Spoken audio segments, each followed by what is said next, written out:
Naawa ako dito kay Sol. Kagabi, pinapakain ko siya. Kumain naman siya, naubos naman niya yung food niya. Kaso, pagtingin ko sa mata niya, ayan o, nagkaroon ng cloudiness. Baka nakakuha ng virus to. Ilang araw nga siya na baliw na baliw doon sa paghihit ni Freddy's. Hindi siya kumakain na maayos na mga ilang araw. Tapos kagabi, ang hita ko nagmumuta nga siya. Ayan o, may kula ako dito, may virus na to. Usually naman kapag yung mga virus na ganyan, kaya nagkakos ng cloudiness sa mata, nagkakaroon ng antigen antibody compounds na nagbablock doon sa flow ng yung fluid sa mata.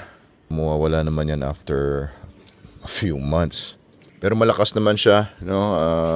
In general, okay naman siya overall. Pumayat lang talaga siya dahil sa hindi niya pagkain na maayos. Pero kagabi, ang lakas naman niya kumain. Pinakain ko lang ng mga 400 grams.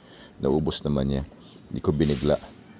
Pero mamaya papakainin ko siya ng mga 600 grams siguro.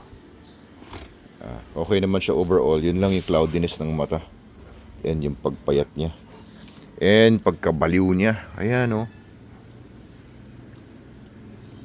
Diyan lang talaga siya nakapwesto. Baliw na baliw siya sa naamoy niya. Iyak siya ng iyak kagabi. Oo, iyak siya ng iyak. Pira to si Solo. Ganito pala ma-in love to. Ganito pala mabaliw ito. First time niya.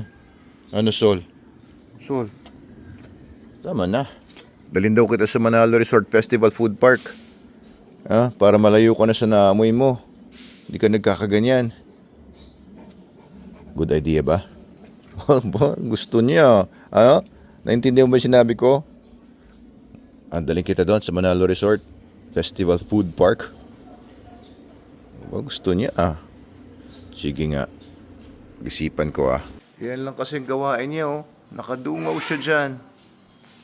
Nakadungaw sa bintana. Ganyan lang.